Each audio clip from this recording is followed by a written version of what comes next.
Hello everyone, welcome to the platform agriculture वाला। और आज झारखंड वालों के लिए हम एक नोटिफिकेशन लेकर आए हैं जहाँ पे आपको कुछ वैकेंसीज देखने को मिल रही हैं। अगर बात करें नंबर ऑफ वैकेंसीज की, ये भी आप सभी के लिए, क्योंकि इस पोस्ट में इतनी सारी वैकेंसी अकॉर्डिंग टू आप देखोगे बहुत सारी वैकेंसी नहीं आती, बट कुछ अच्छी खासी वैकेंसी देखने को मिल रही है। कंप्लीट आपकी क्या इसमें एलिजिबिलिटी रहेगी और कितने क्या पद हैं, वो सारी बातें आपको इसी वीडियो के दौरान मिल जाएंगी कंप्लीट बिल्कुल यहाँ पे।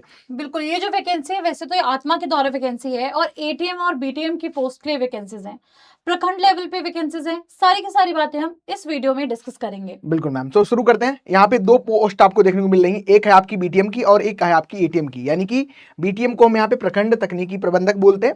और जहाँ पे आप अगर देखोगे, अगर एलिजिबिलिटी की बात करें तो पोस्ट अगर आपने ग्रेजुएशन किया है एग्रीकल्चर में या इसके अलाइड सेक्टर में, साथ ही साथ कंप्यूटर की स्किल होनी चाहिए। यानी कंप्यूटर में आपका डिप्लोमा होता है, एडीसी है, बीसीए है, ट्रिपल सी है, ऐसे डिप्लोमा कंप्यूटर के होते हैं। अगर आपने करके रखे तो एलिजिबल हो। ध्यान रखना कि पोस्ट ग्रेजुएशन हो और कंप्यूटर की स्किल्स या कोर्स वगैरह आपके पास होना चाहिए। साथ ही साथ यहाँ पे एक्सपीरियंस भी रिक्वायर्ड है और मिनिमम आपका 2 साल का एक्सपीरियंस अगर आपको एग्रीकल्चर या इससे रिलेटेड फील्ड में एग्रीकल्चर एक्सपीरियंस आपके पास है तो आप इसके लिए एलिजिबल हो। साथ साथ अगर बात करें नियुक्ति का प्रकार क्या रहेगा, तो संविदा पे है, यानी कि संविदा पे है। टोटल आप कह सकते हो कि क्योंकि संविदा की वैकेंसी ऐसा हम मानते हैं कि बाद में कहीं ना कहीं वो सीधे परमानेंट ही हो जाती, लेकिन अभी के लिए यहाँ पे अगर आप देखोगे संविदा पे ही आधारित है। और एक वर्ष का यहाँ पे कह सकते हैं अनुबंध जो प्रबंध है वो एक अवधि की 1 वर्ष का यहाँ पे रहने वाला है।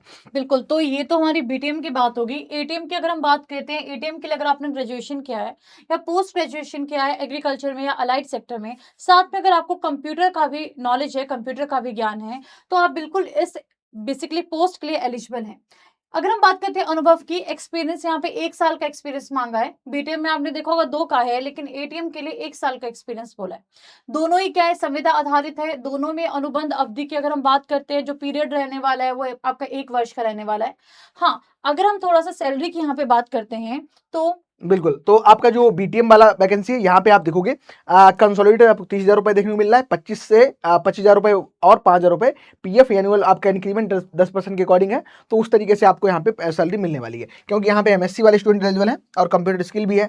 दूसरा आपका एटीएम का रह गया, यहाँ पे आपका ग्रेजुएट, क्योंकि आप बीएससी करके रखा है तो आप एलिजिबल हो। और यहाँ पे आपको 25,000 रुपए आपका कंसोलिडेटेड देखने को मिलेगा। इसमें आपका 21,000 प्लस आपका 4,000 रुपए जो है वो आपको देखने को मिलेगा।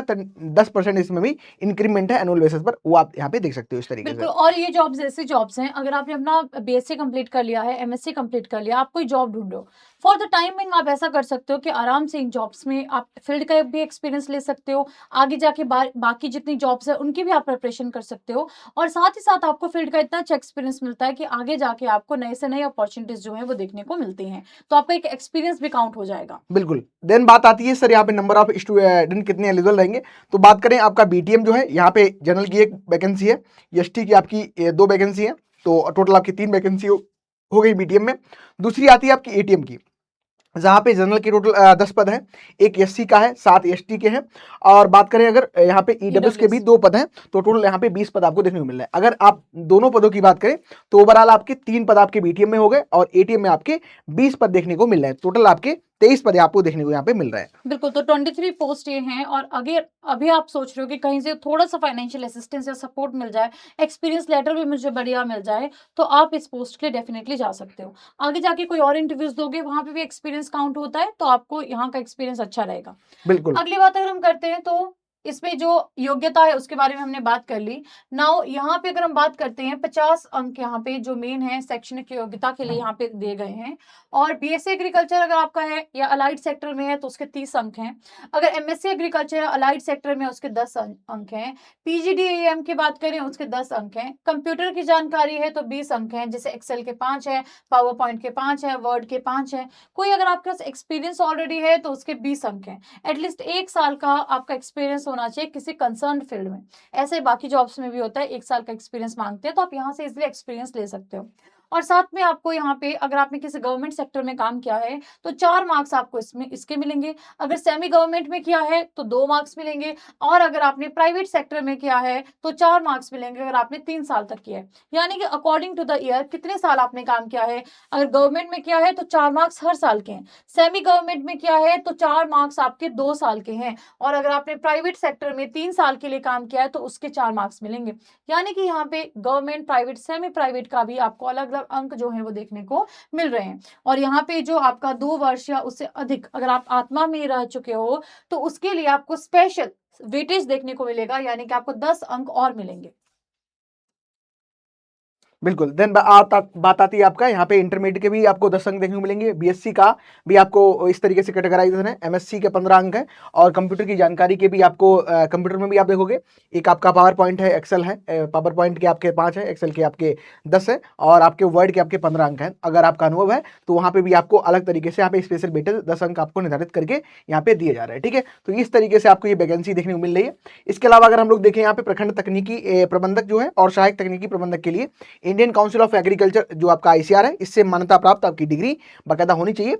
यहाँ पे यानी कि प्राइवेट वाले जो एक्रेडिटेड कॉलेज हैं वो भी आपके एलिजिबल है और आप यूनिवर्सिटी में हो तो भी एलिजिबल हो, तो आईसीआर के थ्रू आपका एक्रेडिटेशन यहाँ पे जरूरी है, तो ये ध्यान रखना। इन दोनों पदों के लिए जो चयन होगा इसके लिए कुल पूर्णांक 100 अंक का होगा और उसके लिए कट ऑफ जो है मार्क्स आपके निर्धारित करे जाएंगे और अनारक्षित जो वर्ग के लिए 50 अंक और आरक्षित के लिए आपको 40 अंक का होना आवश्यक है। तो ये आपकी कुछ शर्तें हैं जिनको इस वैकेंसी में एज ए एलिजिबिलिटी के रूप में आपको देखने को यहाँ पे मिल रहा है। बिल्कुल, और इसी तरह से बहुत सारे मेन पॉइंट्स दे दिए गए हैं, जैसे कि कितने से कितने उम्र वालों को यहाँ पे प्रेफरेंस दी जाएगी वो भी यहाँ पे दिया गया है। कौन कौन से प्रमाण पत्र आपके पास में होने चाहिए वो भी यहाँ पे क्लियरली दिया गया है।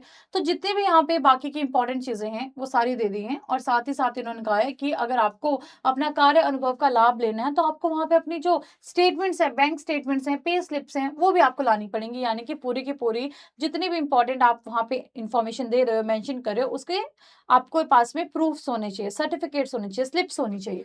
और इसके अलावा अगर हम बात करते हैं तो ये जो आपका आवेदक शुल्क है, हर एक को अगर आपको हर एक पद के लिए यहाँ पे अप्लाई करना है 500 रुपए पर प्रत्येक पद के लिए यहाँ पे आपका शुल्क रहने वाला है। इसके लिए आपको डिमांड ड्राफ्ट बनवाना पड़ेगा। डिमांड ड्राफ्ट किसके लिए? प्रोजेक्ट डायरेक्टर आत्मा साहिबगंज के नाम से, साहिबगंज के लिए वो पेएबल होगा। तो आप क्या कर सकते हो, इसको बनवा सकते हो। हाँ, और ये आपका रिटर्न नहीं होगा, ये आपका वापस नहीं होगा, ये जो आप शुल्क दोगे, है ना। ठीक है, तो यहाँ पे अगर आप देखोगे तो इनके जो आपकी परियोजना निदेशक की अगर हम बात करते हैं, दोनों के जो पदाधिकारी रहेंगे वो आपके साहिबगंज ही रहेगा यहाँ पे। ठीक है, तो वेटेज के अनुसार ही जो आपके स्टूडेंट्स हैं उनका यहाँ पे चयन होगा और कंप्यूटर और प्रमाण जितने भी आपके पत्र आप देते हो उन सब के बाद में क्या होगी, क्रॉस चेकिंग भी होगी। ठीक है, तो बाकी जितनी भी चीजें उसके लिए आप इस साइट के साथ में एसोसिएटेड रह सकते हैं, उसके साथ टच में रह सकते हैं, उसको बार बार चेक कर सकते हैं जितनी भी फर्दर इंफॉर्मेशन होंगी, और डेफिनेटली आप इसके लिए अगर चाहते हैं तो अप्लाई कर सकते हैं। तो ये हमारे पास में कुछ इंपॉर्टेंट इन्फॉर्मेशन थी इस बेसिकली इन 2 पोस्ट को लेकर जो आपकी एटीएम और बीटीएम की पोस्ट है ना। अगर आपको कोई भी किसी भी प्रकार का डाउट है तो आप बिल्कुल नीचे कमेंट सेक्शन में हमें बता सकते हैं और डेफिनेटली हम आपके डाउट्स को रिजॉल्व करेंगे। All the best everyone.